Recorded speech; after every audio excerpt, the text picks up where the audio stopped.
decided if I should be doing these things in landscape or portrait. But one thing I do know that is if I look at it this way, I don't always see all the things I'm supposed to see. So I wonder if it lets me switch it in midstream. Probably not. So let's just go with this and see what happens. And hopefully I will see everybody's questions. So I'm going to do my technology for a minute to see if I can see comments.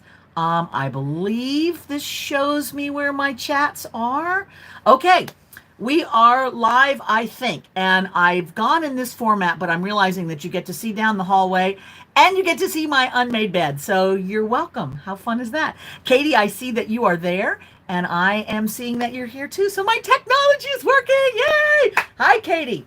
Okay, so here's what we're going to do today. We're going to have some Q&A about, hi, Vicki, epoxy clay. I'm going to show you a few things, tell you a few things, and we'll go from there. And then I'll give away some prizes. All right. And then next time I'll make my bed and close my door so that it's a little bit better view. All right. But you found me. We're here and I'm excited. So I have got 4 people that I've randomly chosen to get a little gift prize. So I'm going to be giving those away throughout our little chat. We won't talk long, maybe 10 minutes, 15 if you have a lot of questions. And I want to talk about epoxy clay. The reason for me giving these things away is that I really value your comments. Number one, it's been great validation. You guys, hi. I see Sarah made it, and I see Vicky's here, and Dee Reed is here. Judith is here. I'm so, hi from Indiana, Judith. Great. I'm so glad to see all of you guys. But it's been such wonderful validation that you guys have made some comments. You've said some delightful things. That makes me feel really, really, really great. And I see a Mutt Nuts Crazy World. Hello, you, whoever you are. Good to see you.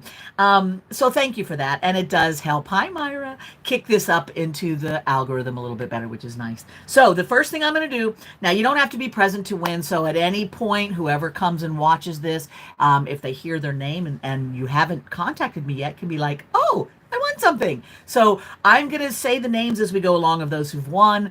I will message you on the chat here, and then you can email or message me, and we'll figure it all out. Hi, Pitbull Mom, and hi, Janine. Hi, all my pals. All right, so this is our prize. It's just a little bag full of random goodies. Every prize is different. Usually it's just different embellishments that can be used in this mosaic assemblage technique, which I have been posting about lately. So the first prize goes to Megan Stanchik. I haven't seen if you've popped on yet, but Megan, you're winner number 1, and I will get in touch with you later and make sure you get your prize. So let's talk about epoxy clay. Heidi says, how stable is it in salt water? I was hoping to add to my reef tank. Heidi, that is a great question that I actually know the answer to. Epoxy clay is fantastic for aquarium stuff. In fact, most of the aquariums use epoxy clay to connect corals to their displays and different things like that. It is non-toxic in the water. You're going to want to add it before you fill your thing with water. You don't necessarily want to like put it in the water and do it that way, although it's possible that that would work too. I don't know. But it's fantastic to use for aquariums. It does not leach out or harm the balance, the chemical balance in any way. So that's kind of exciting. So please use it. In fact, I've been meaning to do that myself with some little projects I have in mind. But yes, we have a small little aquarium here on Maui, which is where I'm from. Well, I'm not from, I live here now. I want to be from here now. But I realized as we went through some of the exhibits and stuff that some of the write-ups were indeed saying that they used epoxy clays for that. So that's awesome. Whether they're using this particular brand or not, I don't know. And I'm seeing so many people that are jumping in saying, I'm looking over here because I can see you quicker, saying hellos, that they've loved the chats and they found me and all this stuff. Thank you guys so very much for joining me. That is fantastic. Now, let me show you what epoxy clay I'm talking about. There are a number of brands out there. The brands are all great. They all have varying properties. They have different drying times. So if you want a very quick drying epoxy because you want to attach an armature wire to something and then you can get on with your sculpting, you might want to use something like a plumber's putty. You can buy that at hardware stores. It usually comes in a tube. Part A is in the middle. There's like a powdery substance, and then part B is wrapped around it, and you cut a piece, mix it, and put it on, and it dries in like 5 minutes. So you're not going to be able to sculpt or do mosaics with that, but if you were attaching quick and dirty armatures, that works great. But this is what I use all the time, and this is Epoxy Sculpt. It comes in 1/10 of a pound, 1/4 of a pound, and then I always buy the 1 pound sets, and I think it even comes larger than that.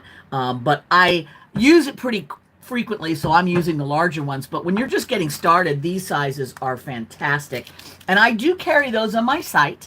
I also have a link, which I will add in the description of this after I'm done, but you can find that link on the other videos to my website. And if you go over to my website and you kind of search in the buy categories, you'll see supplies, and I carry various of the colors and sizes of Epoxy Sculpt over there because it's fantastic. And then of course I have an Amazon influencer page that you can find on my site as well, and I give you a link over there if you're an Amazon buyer. But there's a number of ways to get the epoxy clay, and I absolutely recommend it. Sarah says, could you explain how working on wood with the screws? Oh gosh, yeah, let me talk about that too. So don't let me forget, I'm going to write this down. Sarah, don't let me forget to come back to that if I don't naturally do it, but I wanted to just talk you through the blending part, and then we'll jump right into that part.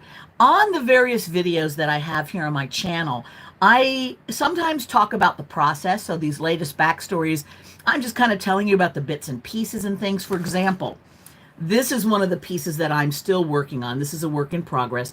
And you can see that it's got shards from this lovely William Morris designed cup that I picked up in the British Museum. It's got a wonderful bit of iridescent lampwork freeform glass. There's rubies in here. There's some polymer clay pieces. There's just a lot of stuff. And if you can see on the back side, this is just one big blob of epoxy clay that I just started jamming things in.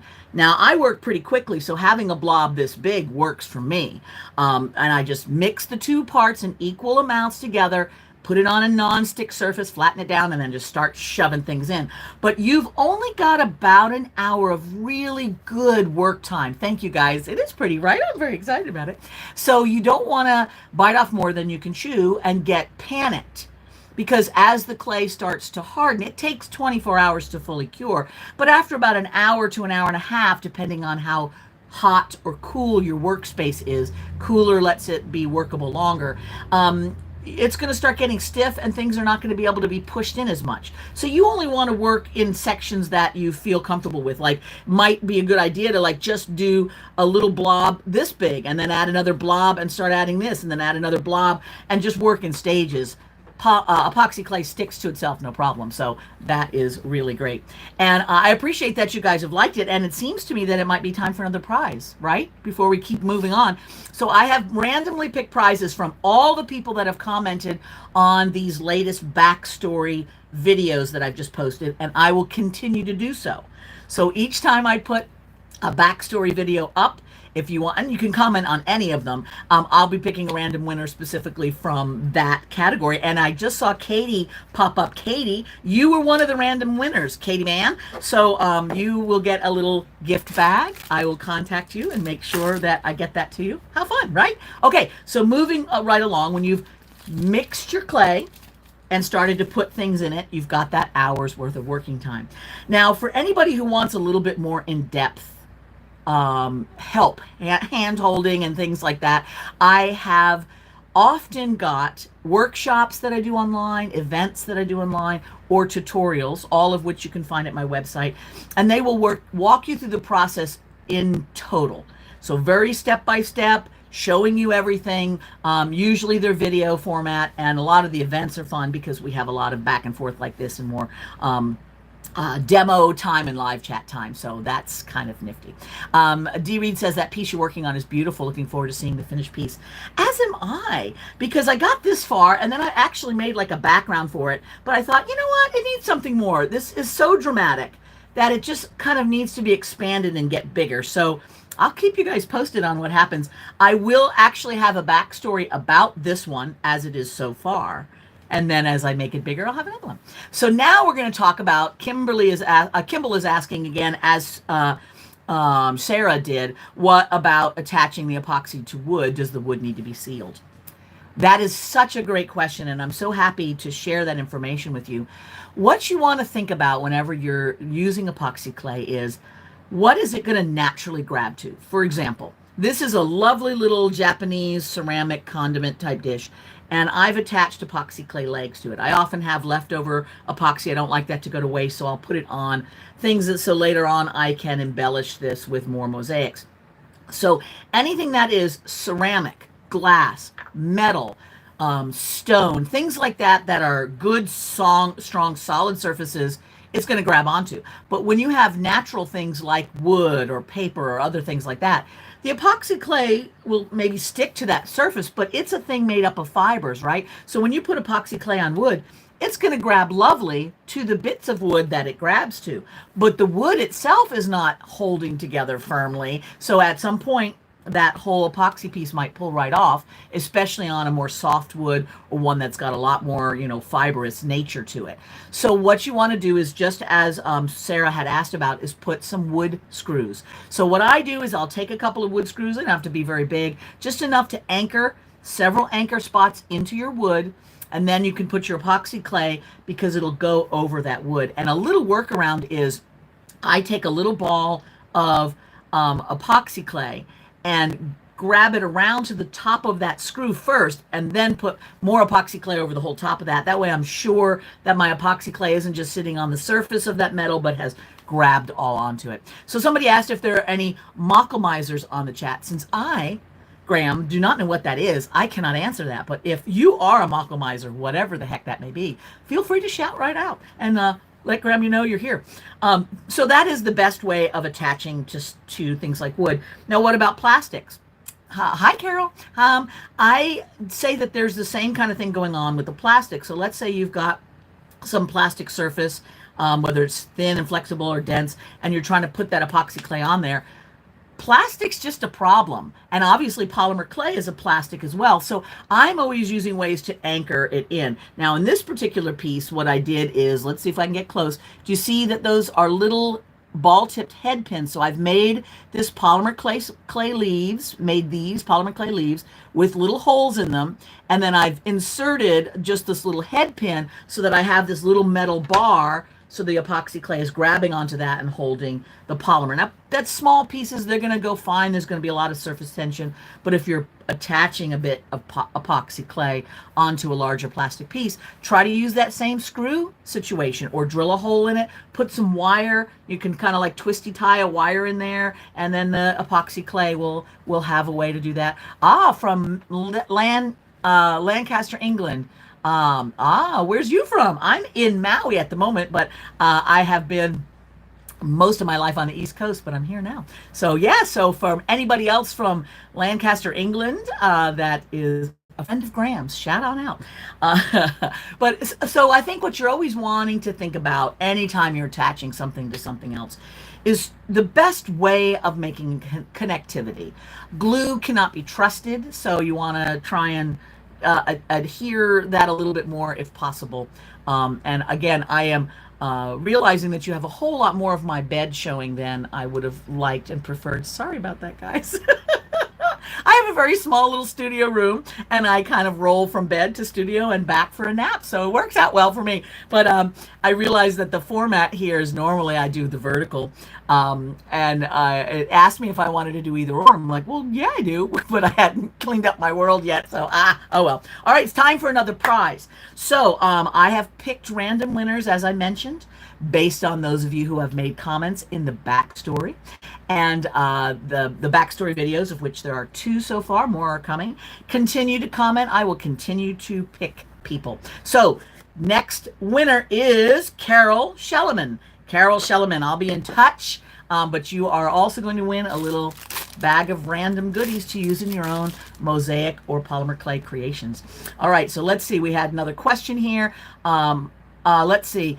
Okay, so Terry B lost for a few minutes, but she's back. Aloha.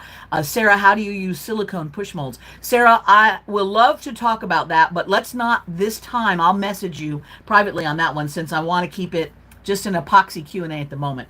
You can use silicone mold, of course, with epoxy, but I will get back to you. So there we go.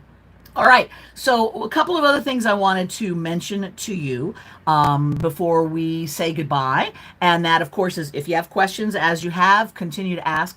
But epoxy clay is such a game changer for me because you can use so many other materials in your epoxy clay, including pebbles and shards and sand and so many other things. If Mutts Nuts is saying, if you're adding polymer clay pieces to the epoxy clay, does the epoxy clay have to be baked first? I recommend it. It does not have to be, because you can push in unbaked polymer clay, let the piece harden, because it takes about 24 hours for the epoxy clay to dry, and then you can put the whole piece in the oven, because epoxy clay has no problem in the oven. I just find it sometimes better to bake the clay and then bring it on, because you're not going to accidentally mush the clay. But I've done it both ways. I did a turtle class one time in Australia, and we realized, you know, I've only got 3 hours. We want to do this polymer clay body and an epoxy clay shell. We don't have time to bake it and come back and then add the shell. So we made the polymer clay body. We inserted some wires for the epoxy clay to grab onto, put that on, and just mosaic the shell, and then we baked it all at the end, and it worked out great. So you can totally do that. Can you paint epoxy clay, says Janine? Heck yes, you can, baby. It comes in many colors. So I use black a lot, but it comes in white. It takes alcohol inks gorgeously. You can use Swelligant, which is my metal and patina product line. That works fabulous. Acrylic paint, just about oils, you know, like the Genesis heat set oils, any of those things will work great on the epoxy clay surface. It really takes to it very well. In fact, I often will use powder on the surface of my epoxy clay as I'm working, you know, before it completely dries, and then wipe it off any of the surface parts when it's all done. And that lets me color the surface of that powder to give different things like that. Graham, I think, could you just maybe not talk so much about whatever your Mockelmeister is? This is not really appropriate to what we're doing here. So I think maybe just, I'm going to kick you off a little bit later, but if you can calm down, that would be great. Okay, so what's the best way to attach an epoxy piece to canvas? I would say it's the same thing that I was mentioning just about with wood, only instead of using screws. Canvas, you have to remember, is flexible. So with epoxy clay being both inflexible and heavy, that it's sometimes a little bit tricky. So I use wooden canvas. When I'm putting it on canvas, I use wooden canvases, and that works great. But if you're using a traditional fabric canvas, then my suggestion would be that there's two things you can do. You can put a brace bar behind it and use that to screw through. That works really well. Or you can use that twisty tie idea where you put poke a little hole, put some heavy wire, twist it so that the twisting is on the part of the wire where the epoxy clay is going to grab, and then you just put your piece on top of that. So that works really great. Okay, so let's see. Terry says, yeah, I am going to block that, but of course, while I'm talking, I'm not familiar with that, so I can't quite block them yet, but I will do that afterwards. Yeah, in fact, wait a minute, let me see. I can block him right here. Hold on, remove. Okay, I put him, remove. Hopefully he'll go away. And let's see, hide user, put him in a timeout. That's what I'm going to do. So bye-bye. Most of the time, everybody's pretty good and on topic, but there's always somebody who wants to jump in and use it for their own purposes. That's the way it goes. It's all good. Okay, kids. So I have one more prize to give away, which I'm going to do in a minute, but I wanted to ask if anyone else had a question specifically about just the general idea of epoxy clay. I think anytime you're working with a new material, the tendency to be a little bit hesitant about jumping something in, thank you, Myra, is, you know, it's always kind of like, ooh, because it like took me a couple years before I finally did resin. Right? I mean, and resin's got some tricks to it, but it's fairly simple. Yeah, thank you, Terry. I mean, you know, we wouldn't be legit if we didn't have a troll or two pop up, right? So yeah, and it was an easy click. So thanks, you guys, you helped me. But you know, a new material like epoxy clay can sometimes be a little nervous making. But one of the wonderful things, oh, you're welcome, Suzanne. One of the wonderful things about it is that it could not be more simple. You take two equal parts, you mix them thoroughly together, and then you stick crap into them.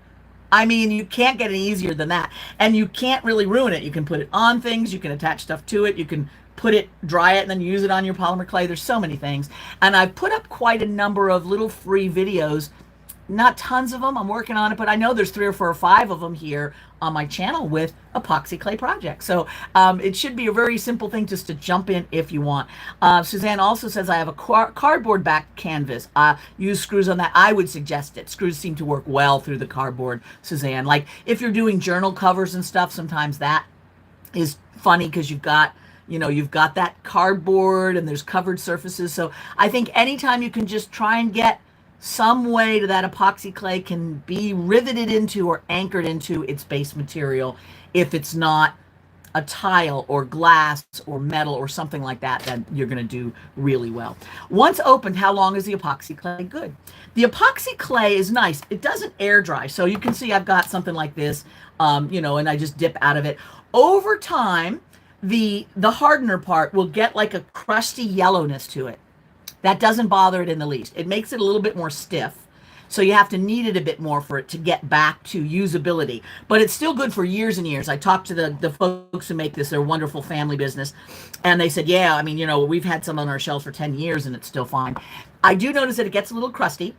And here's a little trick. So what you can do is take a little ball of it, that you're going to use, put it in a little teeny Ziploc bag, put it in some warm water for about 5 minutes, and then come back and mix it, and you'll find that that will help it mix so much easier. If it looks yellow and still smells like Fritos, is it good? Yes. I have noticed that the only smell I smell from the Epoxy Sculpt line is this sort of cornflake thing going on once in a while, or Fritos. So, but other than that, and it's all good. Terry says, I'm afraid of making something super horrible and wasting materials. I just need to pick some non-favorites and go for it, which is a really great suggestion. I think we often struggle with that fear of failure. And one thing I talk about a lot is just like putting in your brain the permission to mess up and waste, because it's about the creative process. If you get to a certain point somewhere where your creative process then morphs into a career choice in either terms of a supplement or a main part of your existence, then great, that's awesome. But if you're just enjoying it to play with it, the end result is not having something that has value and is sellable and can hang in a museum or whatever else. I mean, that's nice, but that's not why we're doing it. We're doing it to enjoy ourselves, to have some fun, and it's okay if you waste things. It's okay. So I think, though, the best way to feel like the waste is going to be minimal is start with something small. Just take a little bezel and stick a little bit inside the bezel and put a couple little pieces of your favorite stuff in there, something that you like. And the key to making that look good is try to fill in all the gaps. So I've seen sometimes when somebody will take a bezel to put the epoxy clay in and they'll put 3 or 4 crystals on and like, oh, it's like, so you drop that on the floor where crystals were? Is that what happened? Sorry, I don't mean to be salty, but it's like, it can look a little bit like it's not done yet. It looks like someone had gum on their foot and stepped in the crystal factory. But the reason why is there's too many gaps. So just have some large, some small, some teeny, and fill in all the gaps. It is amazing what filling in the gaps will do to making the thing look intentional and finished. So when you start off with an easy thing, Terry and others, just get a whole bunch of stuff around you of all types of sizes and just shove it in with no thought other than these look pretty together. I've chosen all purples or something like that so that it's not like random craziness colors. And just fill in every little space, and then you'll be like, oh, I'm amazing at this. I think I'll make so many. So that should and make it be so very easy. Carol says, I feel the same, Terry. I just need to jump right in. You do, kids, and I give you my permission to make a mess and throw it away. What's the worst that can happen? You waste a $2 bezel, 50 cents worth of clay, and a handful of beads. So don't pick your favorite ones to start with, but just do it. See what happens. And gaps can be filled in with pan pastels. Absolutely, Darlene. So if you have, like, let's say you're working a white epoxy clay, you stick everything in, and then you go, well, that ought to be yellow. So you get some yellow powder, either pan pastel or chalk powder, mica powder, and you just brush it all on the surface, let it dry, and then wipe it off the beginnings of your beads, and it'll be awesome. Says I need to make a sign saying that, right? We should have a sign. It's okay to make a mess. That's part of what we're doing. Vicky says, Terry, I find that if I work on a small piece at a time and I like the finished piece, then I can incorporate that into bigger pieces. Which, Vicky, that is a marvelous suggestion. I do that often myself, where like this one's a great example. It's like I had fun with this. This is good. But I feel like it's only part of something. So I had it, I thought it was finished, and I thought, it's not finished. There's more that's going to come yet. And that's the cool thing about this, is you don't have to know where it's going until you actually get there, and then you'll be like, oh, okay. And sometimes there's years between where you started and where you end up. I have pieces of polymer in my bucket of saving that I pull out that I made 4 years ago that now find space in a new piece. So it's all good. Play with small spaces, says Suzanne. Yes. Katie, my problem is sometimes I make something and then I don't know what to do with it. That's everybody's problem, Katie. And I so agree with you. It is very tricky sometimes knowing what to do with things.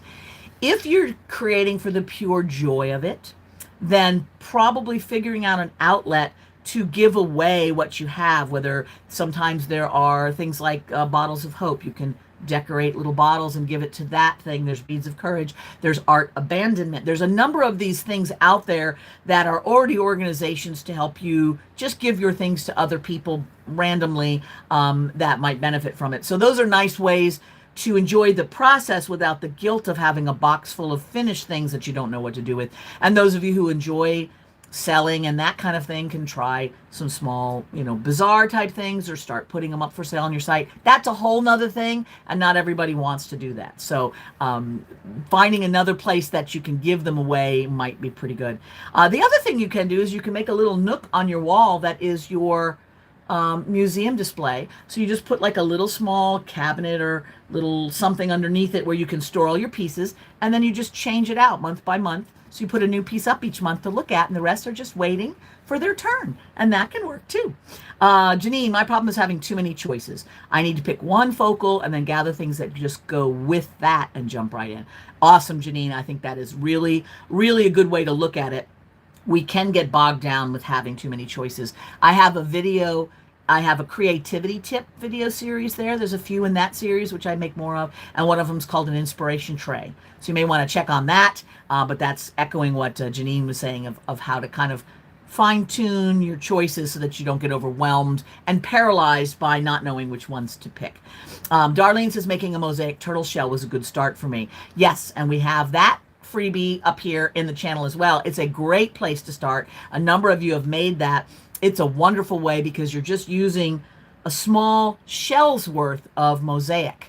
And so it's easy to be successful. There's no worry about composition there because you're just making stuff, which is terrific. Katie, thanks for the ideas. You betcha. Christy, thanks as usual. I enjoyed your videos. Thank you so much. Box full of stuff made out of resin. Figure out what to do with it. Yeah, resin's a little trickier, but there's ways of attaching that on, the little screws and stuff. Often screws will work, small little screws on resin. Wall of oddities. Yep, exactly. So I think we've got a lot of inspiration. Okay, so now here is the time for my last giveaway. And we will do this again. We'll have another live chat somewhere and I'll give away some more stuff. But my last random person who was one of the people who commented, which I so appreciate, is Evelyn Medcalf. So I will get in touch with all of you, Megan, Evelyn, Katie, and Carol. I'll message you, and you can always email me or Facebook message me or message me here, and we'll connect and make sure I get your information privately so I can send that to you. All right, so Carol, last comment that I'm going to read. Epoxy Sculpt works so amazing with the decor molds that are popular right now. No shrinkage and solid definition. I use coconut oil in the mold to release. Awesome for border molds. Yes, and that kind of ties back in with what Sarah was asking about using molds. So maybe on the next time we do a live chat, maybe what we'll do is we'll talk about using molds and making molds. That might be good. I'm going to write that down, and then we'll schedule that and see what happens. So the last thing I'm going to leave you with is a little shameless plug for a couple of things. If you enjoy this, if you like me giving you these free informations and fun stuff like that, when I'm done here, I'll add just my little donation link in the description. So if you feel so inclined, you can shoot me a couple of bucks for a coffee or a chocolate bar. That's awesome. But another nice way to support this and get something out of it for yourself as well, continuing, is to join the Creative Circle. It's my monthly, once a month you get new projects. It's $10 a month, and then we have a lot of live chats and interaction. So if you like this and you want more, might I suggest that's a great way to support me, and give it a try, see if you like it. But either way, I'm happy to give this to you guys, and then you can support it as you feel fit, or as you feel able. But otherwise, it's all good. It's all about more creativity, more fun, more enjoying the little time we have in our life to please ourselves, and creativity is certainly one of those. All right, you guys, thank you for commenting. I really appreciate all of you. Thank you for being here with me, and I will see you again somewhere along the line on the internet. Now, if I can turn this off, we'll be good. Goodbye, everybody!